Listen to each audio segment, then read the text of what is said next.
I know it works, I know it's enjoyable, and I know it's very valuable for me and for the guest. And if someone watches it, they're gonna see like two founders geeking over business strategy, and it's gonna be amazing. So I was like, all right, let's test it out. So I tested it with like first 5 people. I loved it. I was like, I would do this for like free. I don't even need to get paid for it. It's so much fun. My brain is like, have you tried this? Have you tried that? Oh, this founder does it this way. Have you tried this way? I'm like connecting things. Like, this is so much fun. So that's how the Honest Wealth Builders podcast got started. In addition to being a podcast host, I'm also a small business attorney, mostly providing legal services in New York and New Jersey. With over 3 decades of experience, we can handle most transactional issues. So if you're watching the show and you encounter some sort of legal issue, reach out to us and visit our website, beinhackerlaw.com. Thanks for tuning into the show and for continuing to support us.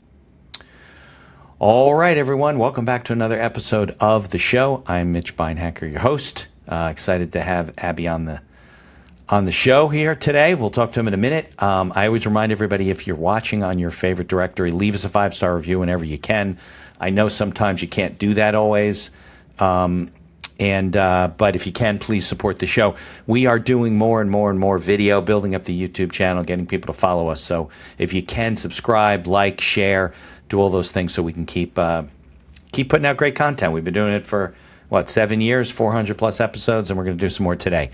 So I always remind everybody that these episodes are for entertainment purposes only, not a guarantee of success or advice of any kind. And if you want to make decisions based on something you hear or you think that's a good idea, don't do it unless you talk with local licensed professionals. So enough of that.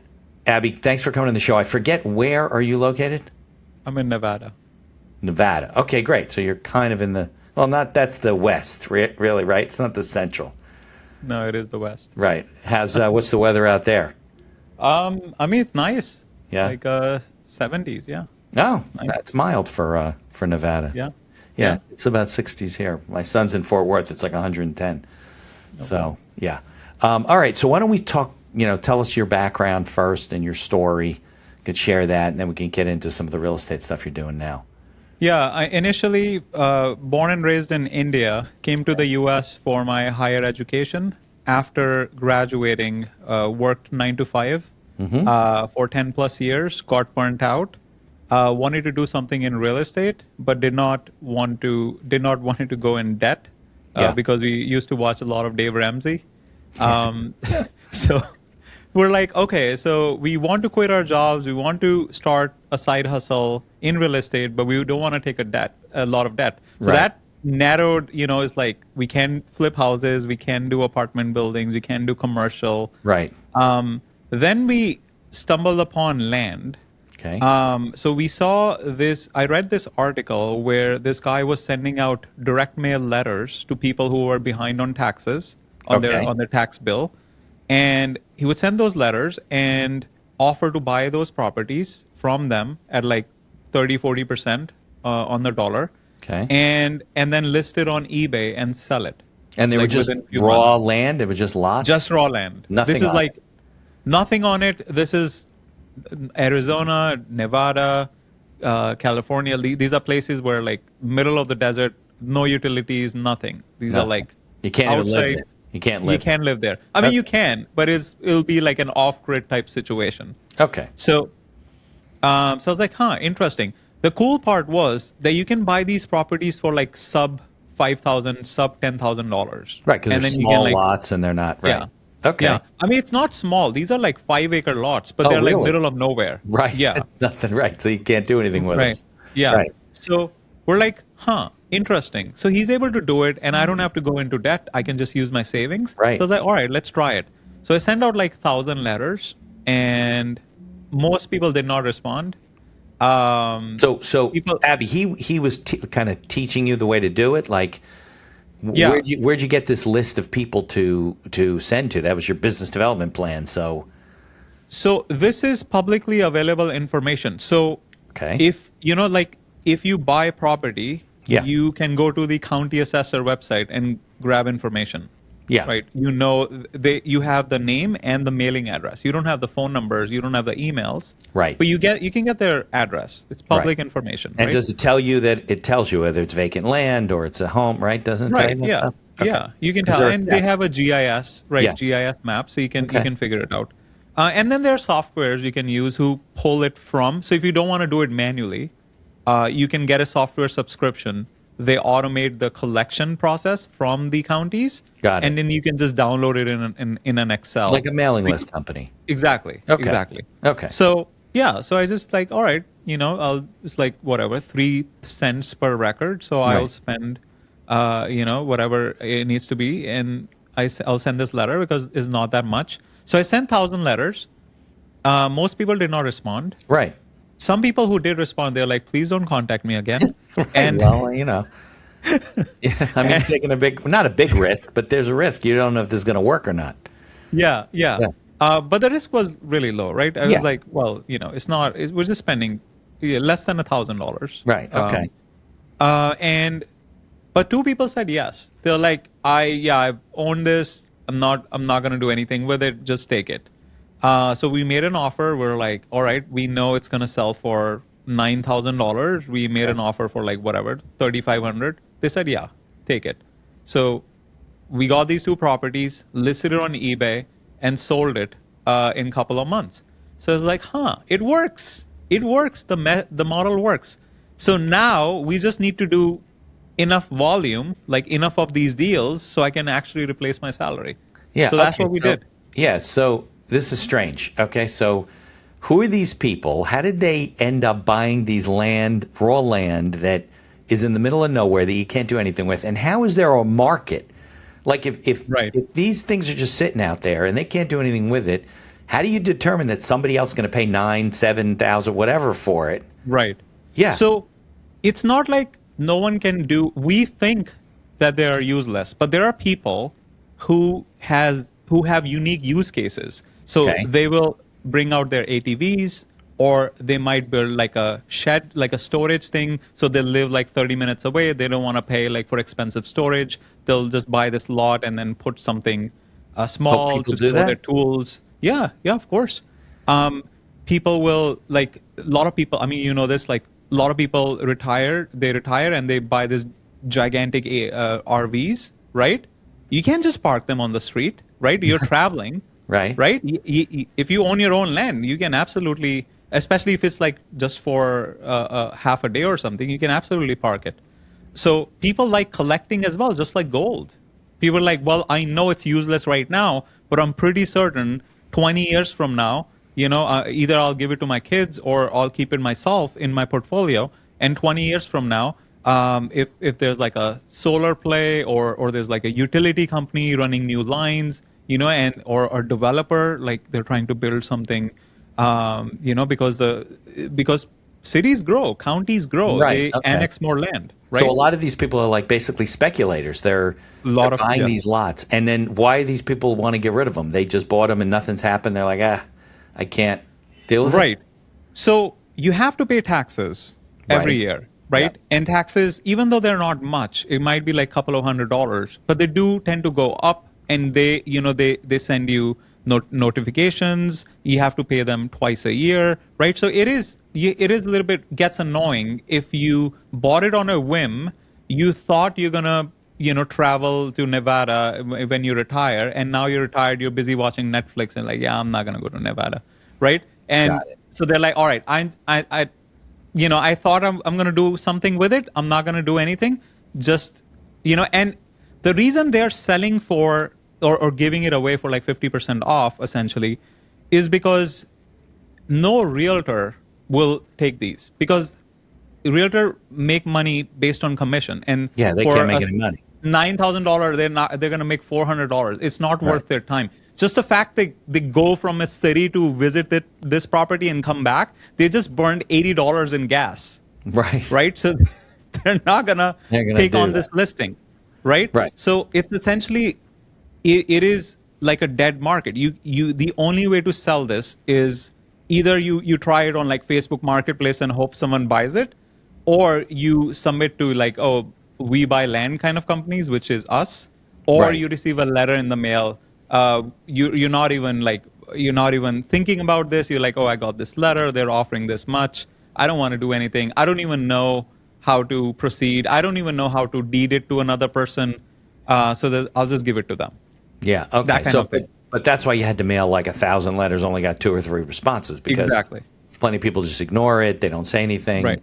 They're in a Yeah. different position. And then you go into eBay or Facebook Marketplace, wherever you're going to do it. You got to find that person who has the use case, like why Yes. they would want this thing.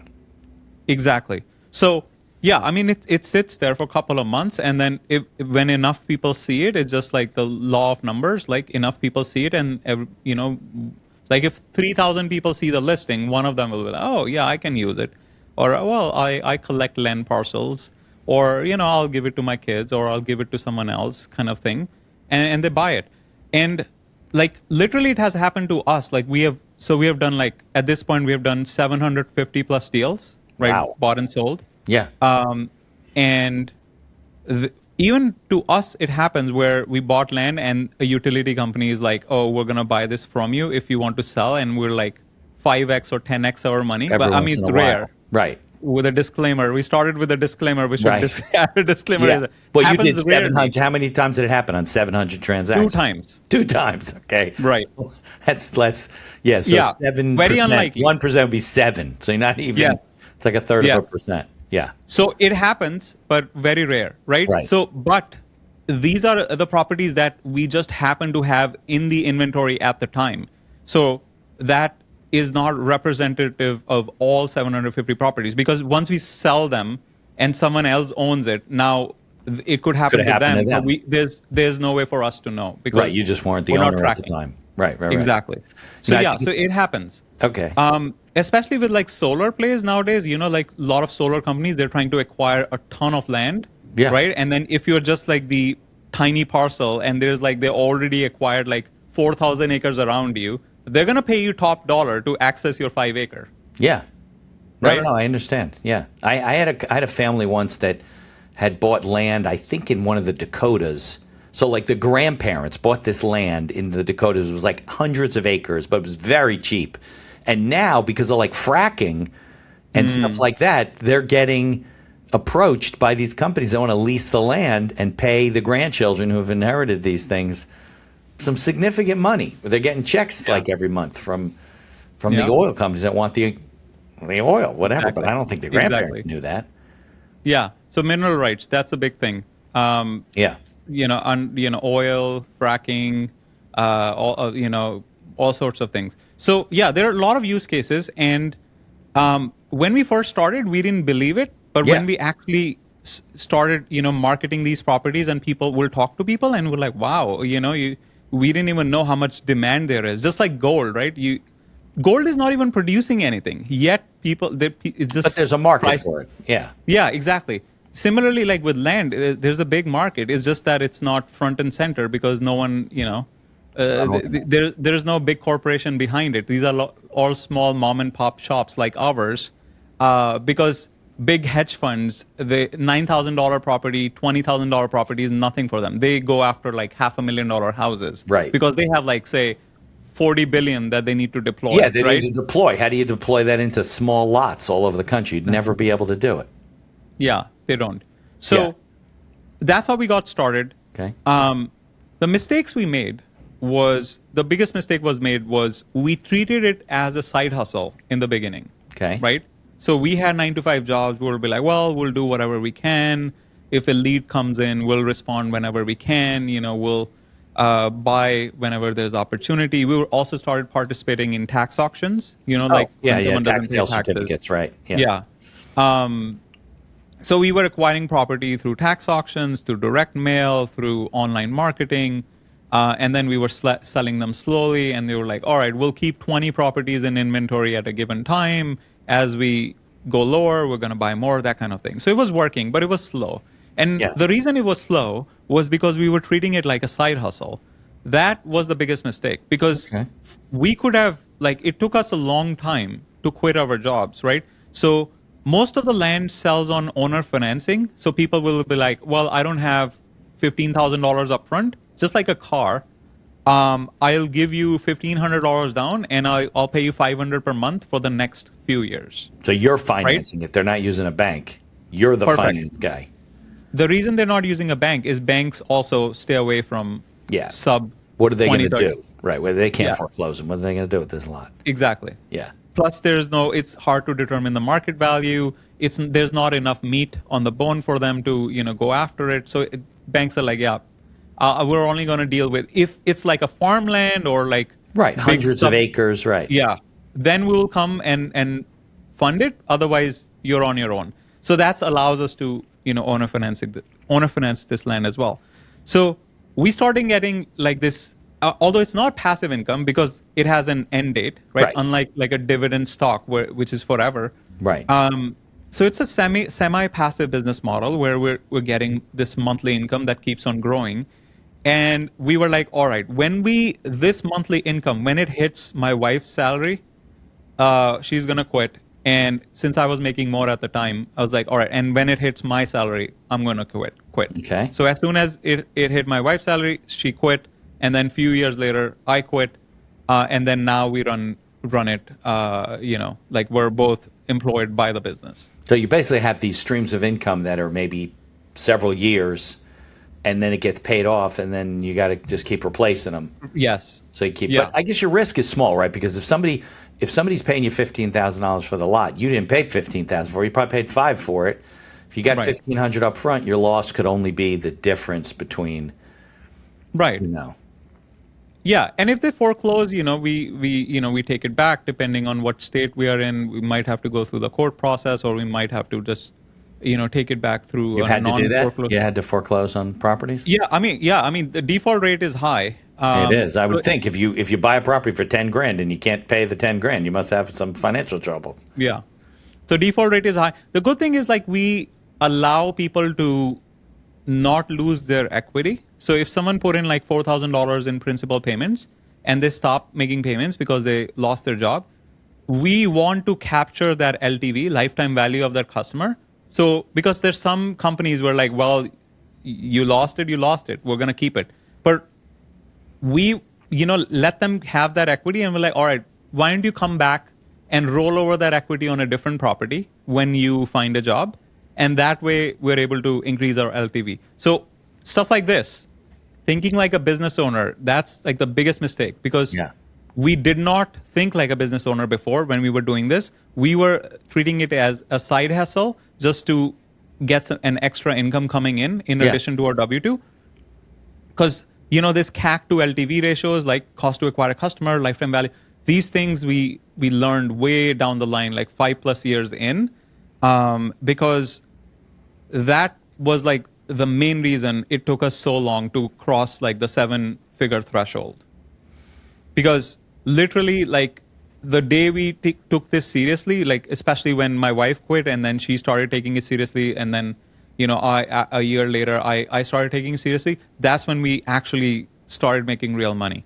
And the book I wrote, The Land Business, I captured, and I wanted to write a book which was, because if I just wrote a how-to book, I knew it's going to get outdated very quickly because like all the tools change, the markets change, right, the regulations change, right? So I wanted to write a principles book that can be applied pretty much, like 100 years from now. At least that was my thought process. I don't know if it's still going to apply, but I feel like it will. But for a while, so years. Yeah, for a while. Yeah. And the biggest principle I talk about in my book, like this is like chapter 1, is the amount of money a business makes is equal to the amount of goodwill you have in the marketplace multiplied by the number of offers you make to your customers.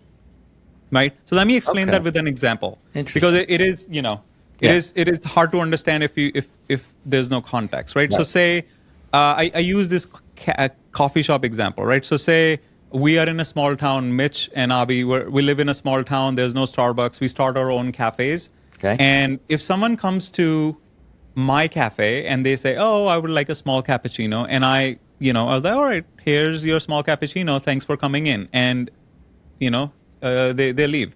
They come to Mitch's coffee shop and you have a nice conversation with them. They ask for some small cappuccino. You're like, well, you should try, you should really try to upgrade to medium because, you get a free croissant with it because we have a special going on. You should try this foam art thing we have been doing. It's really popular. You should try the pastry, whatever, right? So you're having this conversation and you're you're making multiple offers. Right. Like you're making upsells. You're doing like, oh, you try this, try that, Right. kind of thing, right?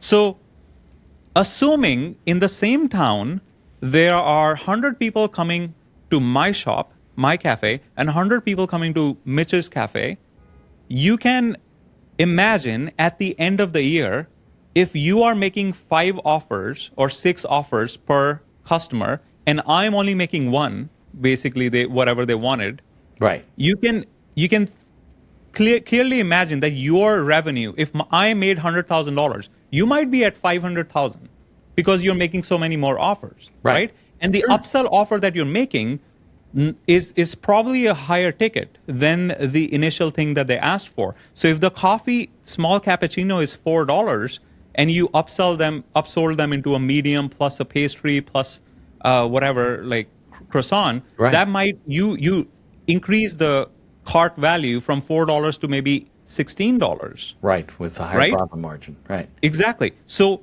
I might make 100K at the end of the year. You might make 500K, right? So that's the number of offers part of the equation, right? So if you want to make more money in business, you got to make more offers, right?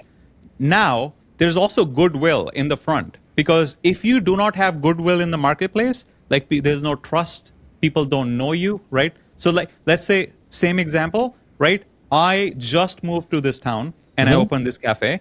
Mitch has been living there for 40 years. He goes to community events. People know him by name. You know, you go to each other, either like birthdays and you know, like pretty much everyone knows you. When you do an upsell, people are like, oh yeah, we know Mitch. Why would he give us a, you know, if he's saying this foam thing is on the top of the ladder is popular, I want to try it as well. Right, because they trust me. Sure. Exactly. So goodwill is extremely important, right? So as long as you have goodwill, it allows you to make more offers to your customers, and they're more likely to be accepted, right? So that's the formula. The amount of money you're making in a business is equal to the amount of goodwill you have in the marketplace multiplied by the number of offers. Now, the mistake that we made is we were making one offer per customer for the first 5 years we were running the company. Someone will come to our website. This is selling, when you're selling the property. We're selling, yes. It's all on the sell side, right? Okay. So someone comes to our website, they say, oh, I would like to buy 5 acres in Nevada. We'll be like, perfect. Here's how much it costs. They give us, assuming it's a cash purchase, they wire the money, we give them the deed, and we record it, and thanks for coming in, right? Just like I was running my cafe, right? Coffee shop. Whereas now, when they come in, let's see, right? Yeah. They'll be like, oh, that's interesting. You want a 5 acre in Nevada. You know what? We just acquired 20 acres, like literally 5 miles from here. And it has better road frontage, and you know it has closer to utilities, so you're going to save money in the long term, right? So upsell offer, right? Well, would you like, and if they say no, I'm fine with 5 acres. Well, would you like us to perk, do a soil perk on the property, so you can install a septic? Would you like a survey on the property? Would you like us to fence your property? I was wondering what you were going to say. What the upsell is going to be? Yeah. Would you like us to provide concierge due diligence services with the property? Because, as you say you want to build on the property, you'll need permits, you'll need architecture drawings, you'll need approvals. Like, you want us to walk you through, because we have experience working in this county. We know officials and all that stuff, right? So all those offers we started making, once again, before we started making these offers, we had to build goodwill, right? So how do you build goodwill, right? So we do a lot of social media content. We go live every day on YouTube so people can see we're a real company. We wrote books. I wrote a book. My wife wrote a book. Her book is more about property due diligence, land due diligence, and mine is about scaling a company. But all these goodwill activities, and we call our people. If someone buys on terms, we're do monthly check-ins, we make sure they're taken care of. We let them roll over equity. All those things we're doing that our competition is not doing, because we want to distinguish ourselves and add goodwill in the marketplace, which allows us to make these additional offers, which increases our average cart value, right? course. and we make more money. Right, and you have a happier client who gives you better reviews, who tells people about you and has a good buying experience. I understand that. So you started building in these services, right? When you realized, wait a second, we needed to do this for when we bought it. So maybe we can arrange. We can. Right. Now, did you start a survey company, or did you form relationships with companies that you could refer back and forth and make money that way? Yeah, I mean, it's an affiliate relationship. They, Okay. we refer to someone and they give us a kickback, right? But Yeah. there are certain things that we can fulfill in-house, like concierge service, where we can help them with permits. So for that, we would, we keep all the money in-house. And there are the other things we help out with, like if you're late or if you want to miss one payment, two payments, we can give you extra, if you pay extra $9, we can add more protections on your plan, stuff like that. We keep on tweaking and testing new offers and see what works. And then if a lot of people are taking it, we make it part of our stack permanently. Yeah. So that was one of the biggest principles that kind of changed the trajectory of the revenue of the company. The other thing was understanding CAC and LTV, right? Cost to acquire a customer and lifetime value. So Yeah. essentially, there are two ways to make more money in business, right? You can spend more money on marketing to acquire new customers. It's more expensive. Or, Right. yeah, which is very expensive. Right. Or you can make your existing customers more valuable. Yeah. Well, that's Right. exactly what you're doing. You're making them Right. buy 4, 5, 6 different services instead of one. Right. So first few years, we didn't understand this. We were like, oh, we'll just spend more and more money on ads and acquire more and more customers so Just we can sell one-offs. more They were all properties. one-offs, basically. Exactly. Yeah. That's transactional side of Right. style of running the business. But then, once we understood the value of lifetime value and why the focus should be on that part of the equation, Yeah. it completely changed the game, because now we're like, oh, the customer is the asset. Yes. Unlike traditional real estate where you're buying a house and you just keep renting them, right? You keep renting the house and the house is the asset. In our business, land we deed it to them, so there is no asset, but Right. the customer is the asset, transaction. because we can resell. They can refer us to other people, and that referral can refer to another, right? So it's like if we focus just on the customer, just obsess over the customer, just like Amazon does, because Amazon products are also not assets, they're transactional. So Right. you have to focus on the actual customer, Right. and that's where you skyrocket the LTV, right? Yeah. No question about it. So the focus went on building good relationship, showing up for them, doing face-to-face Zooms. Before we used to do phone calls. We're like, yeah, we're not going to come on Zoom. But now we're like, we push them. Yeah, we'll then they push, see you're a real person and you got a personality Exactly. and you're nice and you're thoughtful and all that Yeah. kind of stuff. Now, was this something? Look, I've been practicing business law for 33 years. I've worked with thousands of businesses, interviewed hundreds of people. I know the ones that are successful who really focus on the customer experience, customer service, what their customers want, and they do. They figure out, okay, fine, I don't want to find another 1,000 customers. I want to continue to do business with the people that I build relationship with. Was that something that you came to a conclusion yourself? You took a course, you read a book? What happened? How did you come to that conclusion when you're like, well, wait a second, what are we missing here? Yeah, I mean, a lot of the learnings, from the usual business books by Russell Brunson, Alex Hormozi, and all Yeah, the sure. OGs in the business. It's just that it didn't hit right away. It took repeated reminders to kind of sink in. internalize. Yeah, to sink in, Right. right? Because at first it's like, yeah, it makes sense, but it does. At first, literally ignorance. I was like, yeah, it doesn't apply to our business. Right. Well, a lot literally. of people feel that way. They just miss out. Yeah. They don't get it. Yeah. Yeah. Because it works for him. It's not going to work for us because we're like a special snowflake Right. in The our world business. applies to everyone else but you. Exactly. Right. That was complete ignorance. But once we start internalizing it, because I mean, it's also we were forced into doing the right thing because the ad costs, they just keep going up year after year. So after the pressure, Facebook ad. you're like, this is crazy. We're just always placing ads. We're looking for new property. How long can we keep doing this?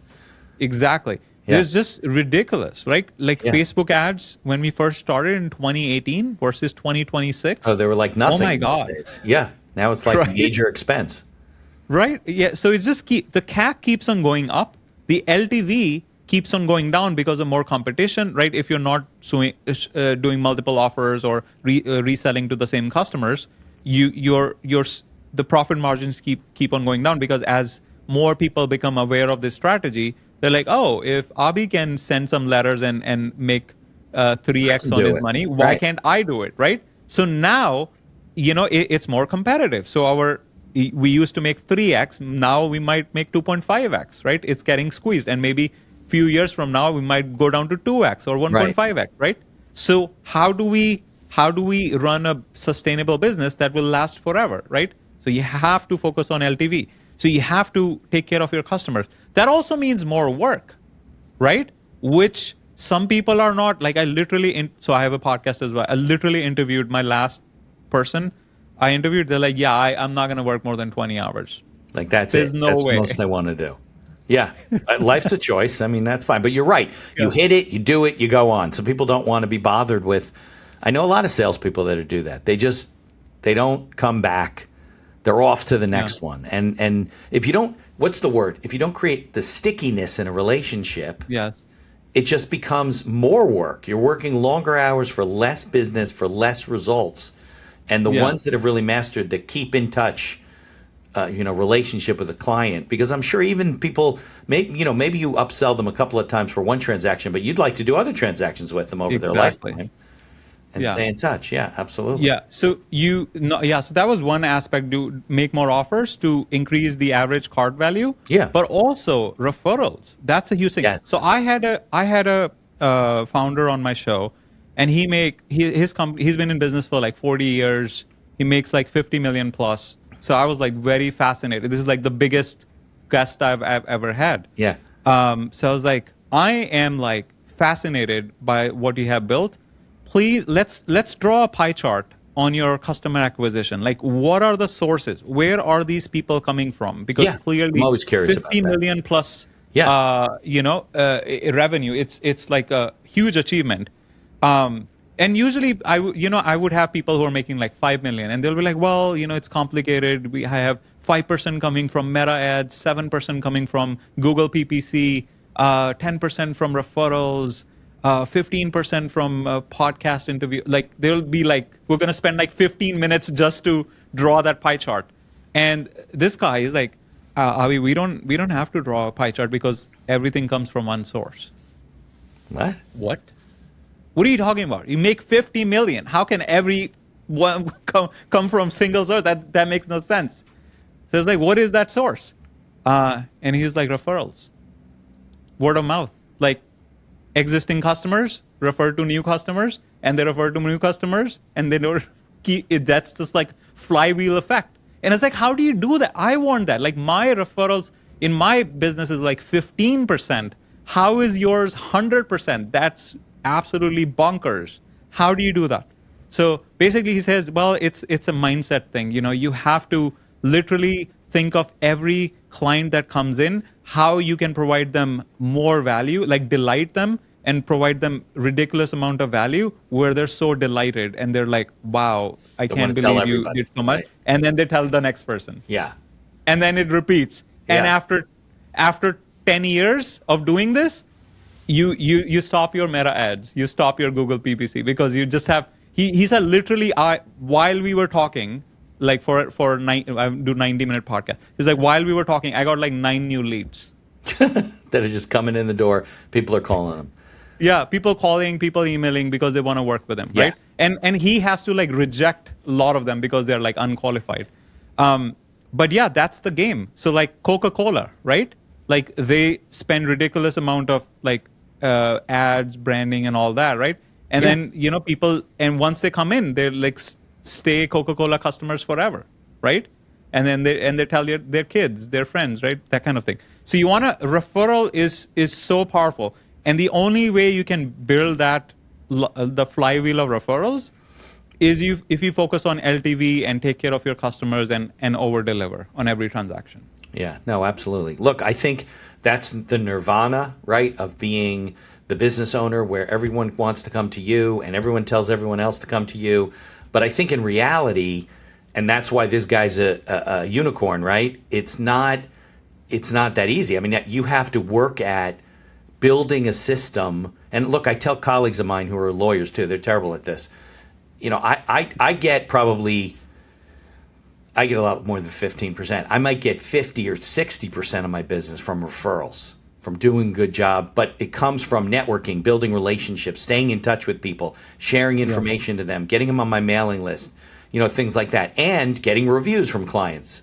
So people see the reviews, you mention them to me, they check me out, and it's all kind of, I don't know what this guy does. He must have some sort of an ecosystem that nurtures the relationship, because he's getting leads in. Obviously the leads are coming in. They're not just, right? I probably get 3 or 4 of them while we're talking. So, but I think a lot of people, and maybe it's like a comfort issue, right? Like they don't want to put themselves out there to refer, go to networking events and meet people and do whatever they're doing, relationships with other people. But I mean, that is ultimately the goal of every organization. You want people to want to come to you, and you can turn them away when you don't need them. And then they want you more, by the way, if you turn them away. Usually. Yeah, exactly. That's like the psychological wait, effect. I want to buy land in Nevada. Oh, I'm so sorry. We don't have any land left in Nevada It's sold this out. month. We might have some coming in 3 or 4 months, but I do have some really nice land in northern Texas that you should check this out. And they're like, oh, okay. Because their best friend bought land from you and told them you ought to talk to... Yeah. Scarcity. Yeah, scarcity principle. So that was the one thing, right?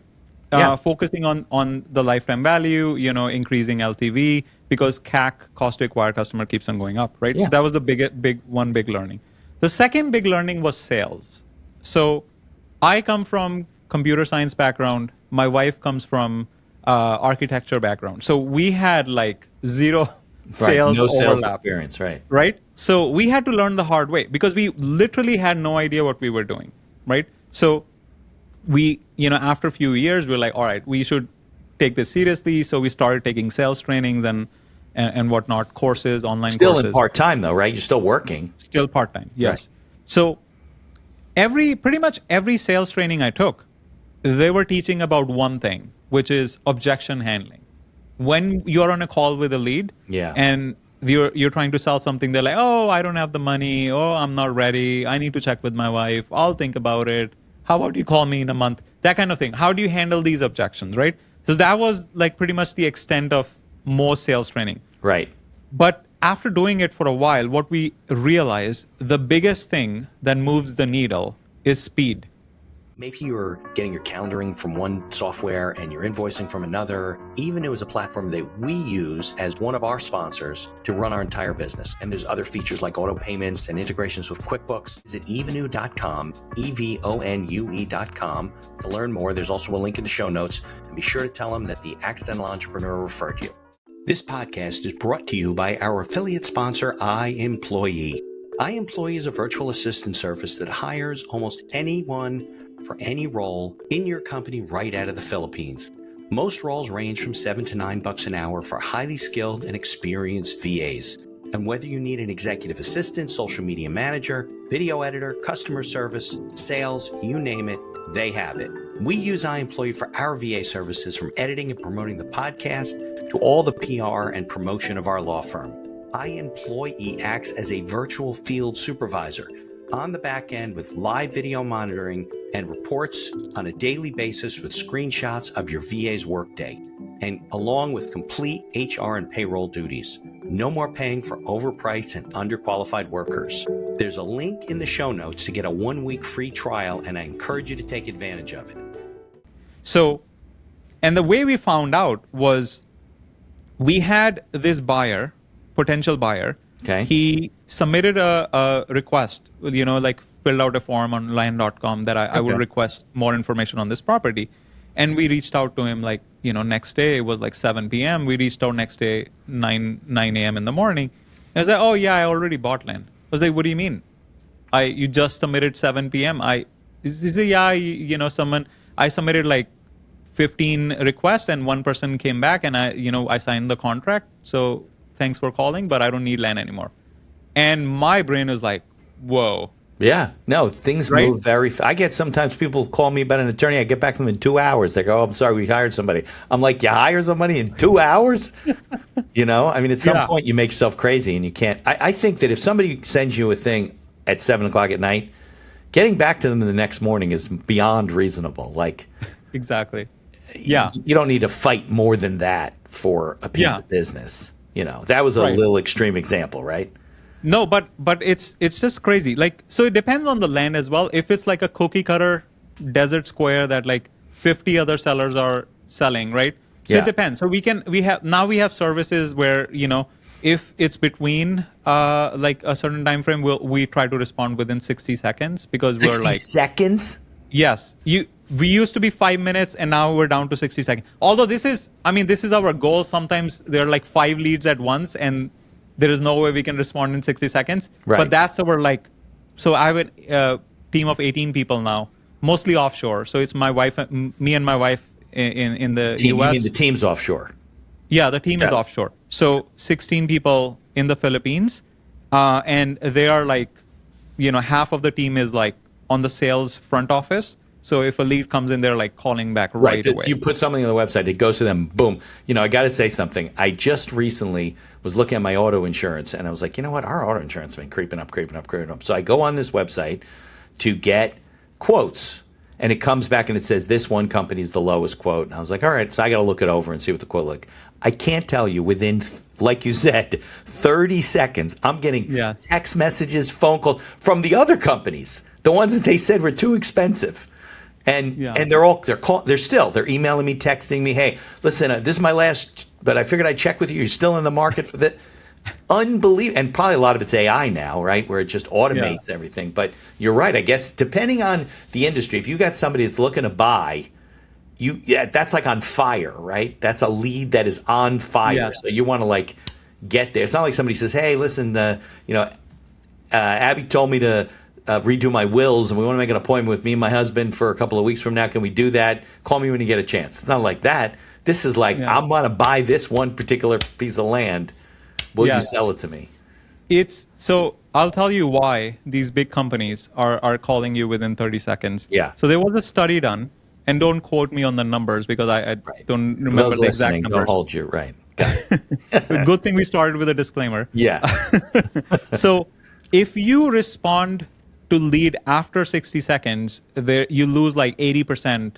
It's that of high, you think? possibility. Yeah, it's extremely high. Yeah. So, and that's the reason why, like all these big companies, Fortune 500 companies, they know this. Right. They're like, we're not gonna lose. We have $1 billion. Right, we're in gonna profit fight our last way year. in. We're gonna hire an army to make sure we hit that 60-second metric, right? Yeah. Or AI, right? Doesn't Right. matter. So it's so critical because people are like, when they're buying land, they go request,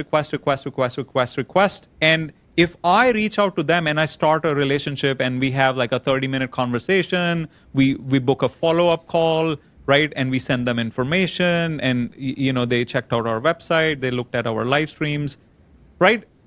Next day, my competitor responds and they don't have any advantage because it's like the similar piece of land in area, everyone going for similar prices, right? Because it's like more of a commodity. Yeah. They have zero chance. Why would they restart a conversation, like a Right, they don't wanna be relationship bothered. with a random, right? The lead is like, dude, I'm moving out. I'm gonna build a mobile home here. I don't care if it's on street A or street B. I just want to move. Right. So they have an immediate problem that they need to solve, and if you are the first person that shows up and you start this conversation and now they're invested, they are less likely to go to your competition. It's that important. Right. Especially since they're invested. So now they're thinking, well, wait a second. If I switch to this other guy, I just spent all this time with this first guy and I've had a good rapport with him and now I'm going to screw him and go with the other guy. Like a lot of people aren't comfortable with that. Exactly. I think it's interesting because you're right. All these certain kinds of businesses, you just got to fight for these, cars. You go on a website, you're looking at cars. Next thing you know, you're getting emails from everybody in there. Are you looking at a car? You're like, no, I just like I just saw a picture. I don't know. And they do. But there are. That's why it's because of metrics. Somebody says, why do people send so many emails? I get all this junk emails because there are statistics that show these retailers that out of 1,000 people that they email too often, 10% of them are going to buy.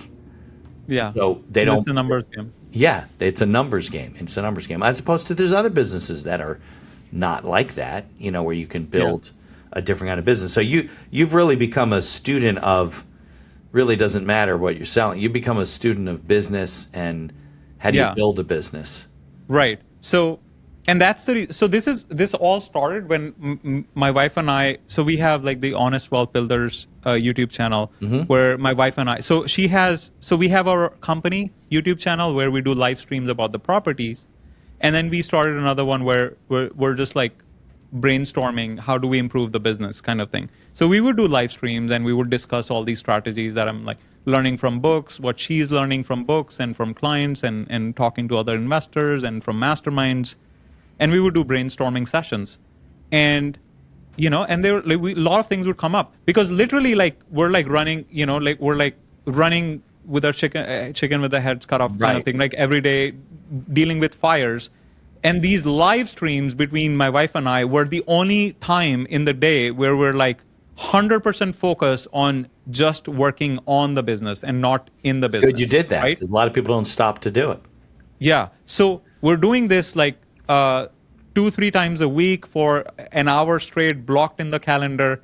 And we did like whatever, like 100 of them. And we got so much ideas, so many ideas, so much action items from it. And it moved the needle. Stuff like speed to lead and the other things we can talk about. Were people tuning in? Were people tuning in and watching and subscribing? Yeah, I mean there are a few people here or there, but it's not necessarily for it was more of a exercise. It was a good exercise for you guys. Yeah, because we want to document it for our team, for our kids if they want to ever take over the business and all that. So we're documenting our journey and our thought process. Interesting. So a lot of good things came out of it. And then I had an idea. So when I was like pitching, going to podcasts like this and showcasing my book and all that, I was like, and some people were like, well, do you have a podcast? Not really. I don't enjoy, like an interview style. And I was like, wait a second. I don't have to do interview style. I could just do strategy sessions with other founders. Yeah, of course. That'll be like a cool angle because then I know it works. I know it's enjoyable for me, and I know it's very valuable for me and for the guest. And if someone watches it, they're gonna see like two founders, right? Geeking over business strategy, and it's gonna be amazing. So I was like, all right, let's test it out. So I tested it with like first 5 people, and I was like, I loved it. I was like, I would do this for like free, like I don't even need to get paid for it. Yeah, it's so much fun because I'm like my brain is like always say, oh, how have you tried this? Have you tried that? Oh, this founder does it this way. Have you tried this way? Like it's like I'm like connecting things, like things are coming to me, and I was like, this is so much fun. So that's how the Honest Wealth Builders podcast got started. So I've done like close to 60 episodes now, or like 60 strategy sessions. My goal is to get to 1,000. Yeah. And I feel like, if I complete 1,000 strategy sessions, I will have some authority. Like I think so. I think you'll have it before then, but yeah. Yeah. Put it on my LinkedIn profile. I've completed 1,000 strategy sessions. So it's like, well, clearly I know some things about business at the very least. Well, that's what's good about podcasting, because it's you can come together and have really good conversations that are valuable. I mean, maybe you and I aren't signing a deal with Spotify tomorrow, but we're sharing good ideas and our experiences and learning at the same time. Like the guy you said, you were so anxious to see the pie chart and how all these different avenues that he brought people into his system. Because I'm always looking at that too. If you're going to build a law practice, I coach guys. You got to do this and this and this and this, and you build the pie. And it's like a wheel and a spoke. This guy was like, I just get referrals. Like that blew your mind. Yeah, that it's possible. Yeah, exactly. So those were the learnings, and then one key learning. I know we're short on time as well. So okay, perfect. So one big learning was how we think about growth. Okay. So that's another thing that came out of this. So before we were like, so right now we're at like 1.3 million in revenue. We're trying to get to 2 million. So we're thinking like, well, what's the fastest way, best way to get there? And we used to think of growing or scaling a company as oh, we need to do more deals, or we need to spend more on ads, or we need to, increase the average cart Traditional, value. right. Right? Traditional style. But over the course of last 7-8 years, what we have realized is to scale to get to the next level, whatever that level is, from 500 to 1 million or 1 to 1.5, right? You just have to focus on getting better. Right. So what does that mean? So for example, if we have a sales process, like if someone, just like we talked about speed to lead and all these best practices, Yeah. and we're able to convert more people, that means we're selling more properties. And if we have this LTV customer success function running, where we're reaching out monthly, we have a good process, people are buying more properties, that means we're selling out quickly, which Right. means we can buy more property. So the focus needs to be on getting better. Your business needs to get better, your sales needs to get better, your whole CS model. needs to get better, the acquisition needs to get better, right? As long as the focus is on getting better, the growth, the scaling Takes care of itself. comes as a result. Exactly. Yeah. So 100%. I think that's the biggest like mindset shift I had in terms of scaling, because I used to because I would go to these masterminds and they would talk about, I'm doing 100 deals to get to this revenue level. I need to do 200 deals or more valuable deals, more dollar amount deals, or we need to do subdivision. So it was all tactical and simple math type equations that they were thinking about. But in reality, no one was thinking about how do we make our existing systems and processes and existing customers and all the processes around them, how do we make them better? Yeah. Because if you can just make it better, you can put in more traffic through it. The result and that will more happen. traffic, exactly. It's happening as a result of a streamlined process. Sure. Right? Big mindset change. So now when we talk about, we're trying to get to 2 million, the focus is not on, how do we acquire more properties? It's how do we make things better for our customers so they just naturally buy more? Right. And then it will automatically create a need for us to acquire more inventory. Yeah. So it's like a natural process. Right. It's not forced. No, it's I not know. we must buy 300 properties this year because we're trying to hit 2 million. It's not Right. that's the wrong way of thinking. And you'll make mistakes. Exactly. Yeah. It's Exactly. funny. I think that if you look at, and this is a revelation to a lot of people, but it really shouldn't be, that a better process gives you better results, right? I think that if you imagine in your head, I've said this to people, imagine everything going right?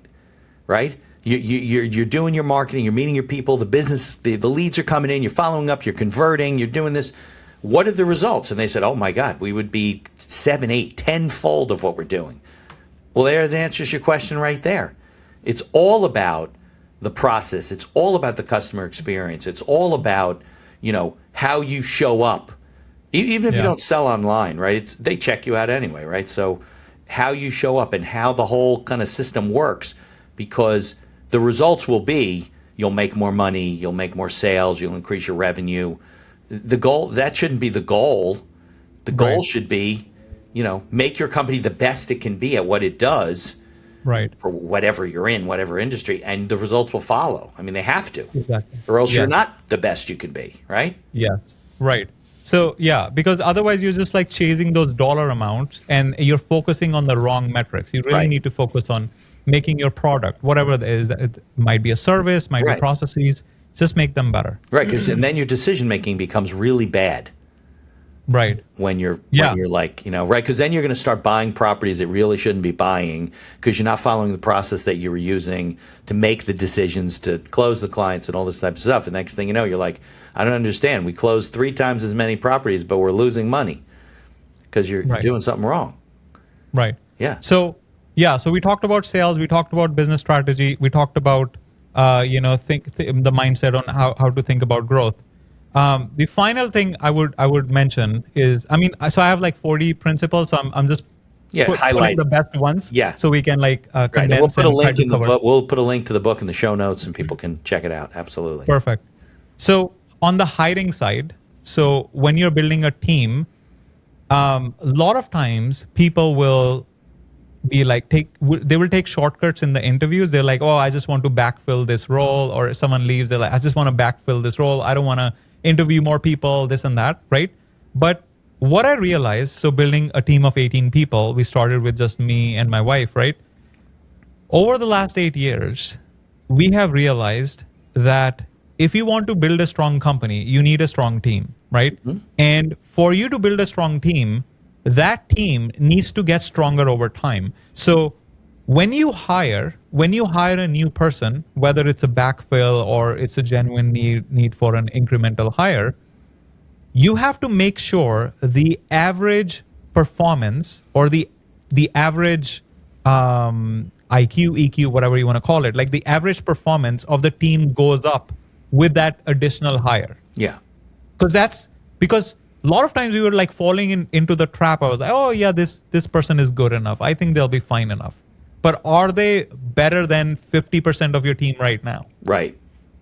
Because if you don't think in terms of increasing the average over time of the performance of your team, right, then what happens is a lot of the good people might leave because they get better opportunities, or for whatever reason they want to start their own businesses, right? Which you cannot say no to, right? And you might replace with bad people, and then it goes downways. Like I saw that in my corporate career, where I would like switch from one company to another, and then pretty much everyone is a low performer. And I was like, how did this happen? And then I do investigation, and I find out that the previous manager was just hiring, like all the good people will leave and he will just hire like whatever, just make they're good enough. Right. And over time, all the good people left, and it was like the whole team of like 20 people is all low performers. Right. And I was like, I don't want that to happen to my company. Right. So as long as you're always thinking in terms of, oh, is this person increasing the average of the team, and the averages are always going up, that helps when you're trying to scale. Yeah, no question about it. Because you know what, a lot of times some of these managers, they want somebody they can control, somebody that won't leave, somebody that listens to them, somebody that looks up to them. You want people to challenge you. You want people to be better than. I always felt that I wanted better people working for me than I was. Yeah. No, that's the right attitude. Yeah. Because you can't do this alone, right? You're trying to scale to the next level. You need a world-class team. Yeah. Right. That you can rely on. Dan, the strategic coach, Dan Sullivan, he wrote that book, or somebody wrote it with him, called Who, Not How. Who's How? Who, Not How, right? You need the good who's to do the things that you shouldn't be doing. Right? Exactly. Yeah, absolutely. Because just because you have processes, I always tell this, doesn't mean that those processes are there for you to operate. Somebody else should be doing those things. Yeah. So, 40 plus principles, just like these, I go deep into them. I mean, not too deep, but I explain with examples and how I applied it in my business. And once again, the goal was to write a principles-based book so that it doesn't get outdated, and I can like continuously update them, like add as the learnings improve. I like keep on adding to them. Volume so it's like 2, volume 3, work in progress. Yeah. So what's go ahead.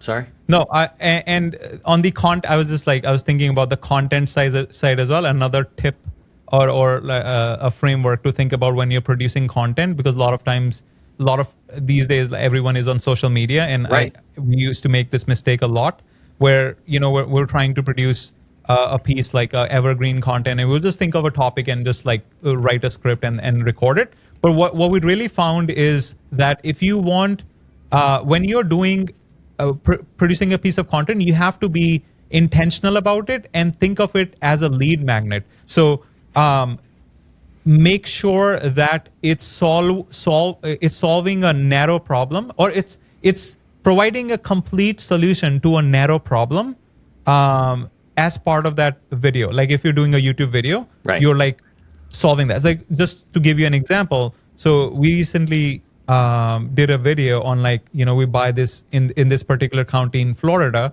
and we were like, well, these are the 7 things you need to look out for before you buy land in this county, right? So even though it's a very specific video for that county, but it's solving the narrow problem of buying land, or buying residential land in that small county, right? So that was like a big thing, because before we were like clueless, like especially, you like millions and millions of YouTube videos getting uploaded every day. So if you're not intentional, it's easy to get lost. So that was Right. one of the like recent learnings as well that we had. No, I'm it's sure, the concept of niching down with what you do. Like everybody wants to be everything to everybody. You can't be that. So be very good to whatever marketplace is you want to serve. What your client, I'm sure you don't want to do land deals with everybody. You're looking for the people that you, like you said, for whatever reason it is, they're looking to glamp. They're looking to put their RV. They want to store something. Right.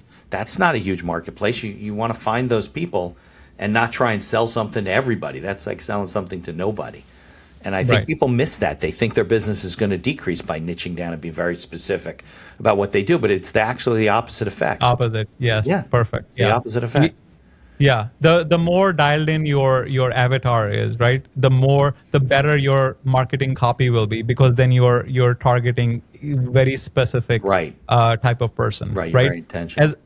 As opposed to just like trying to capture like everyone, and then you're not gonna get anyone because no one can relate to it. Right, exactly. Nobody relates to it. Okay, so you still got your land company, right? You're building that. I'm sure you got your people working on that. You're now giving advice and the podcast and everything. So what's the future for you? What's on the horizon that you're focusing on now?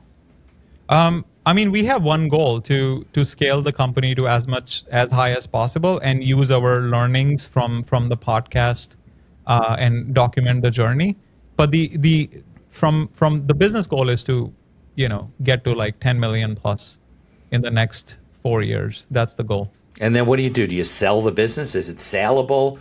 I mean, because if you stop working, right, like you said, won't that income start to trail down slowly, right, as those notes are paid off, right? So the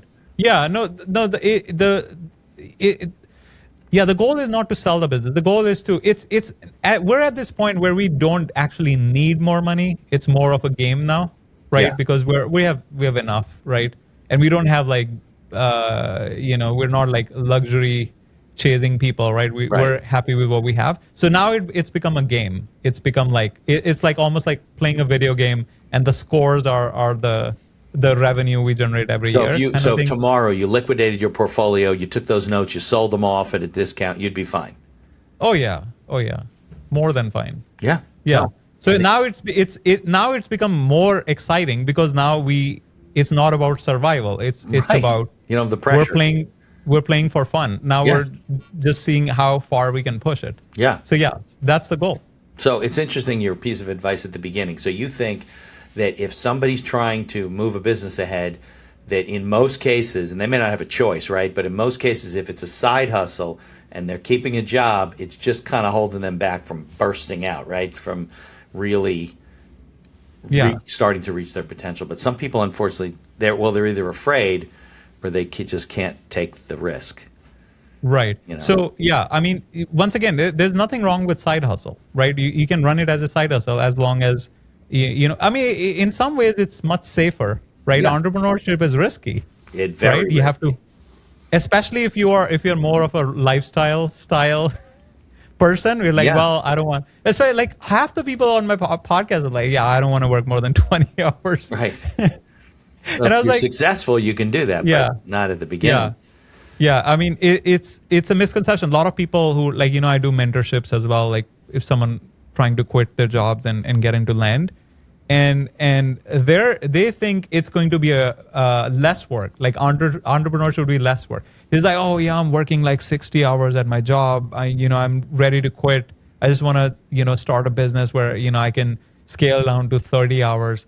And I was like, bro, it's gonna be the opposite. Right. You're gonna be like go to like 80 hours. Right. Wait till you're in your 70s and you got people working for you, and then you can work 30 hours a week, but not.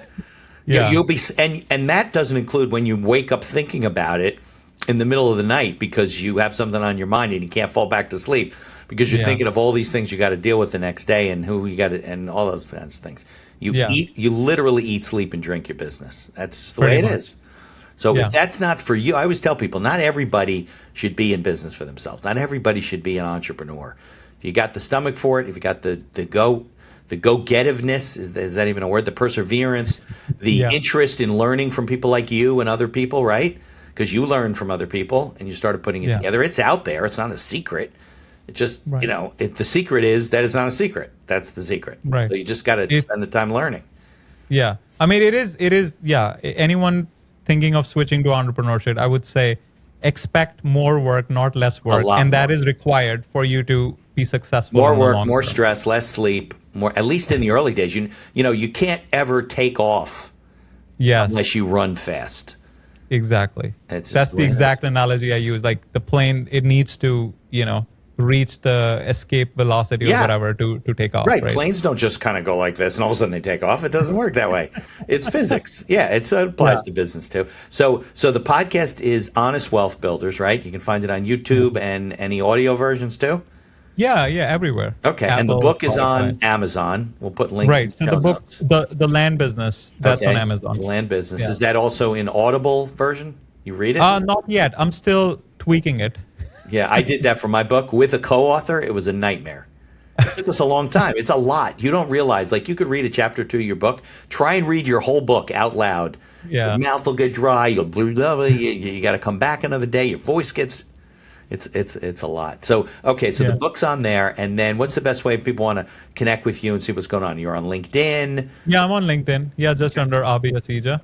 Okay. Or reach out via. You can reach via the YouTube channel as well. We have the contact information and emails there. So yeah. Okay. Well, I appreciate you taking some time on a Friday afternoon, spending a good hour with me, sharing what is probably one of the most valuable discussions I've had with, all the guests I've had on the show. I mean, you really Oh, shared wow. some really great insight. Thank you for the compliment, Mitch. I appreciate it. I appreciate it. Thanks so much for joining us. So if anybody's listening, watching, continue to tune into the show so we can keep connecting with great guys like Abi and learning from him and hearing those things. And that's what we're just trying to do, to try and get you to get a better hold of your business. So for the show, I thank you and tune in next week. How can you help us, though, continue to help you? First, please subscribe to the channel. Like us. If you listen to the audio version, leave us a 5-star review wherever you can. If you see our posts, please share those posts, share the content, and link back to our law firm website, which helps us to continue our SEO marketing and grow our firm and help small business owners.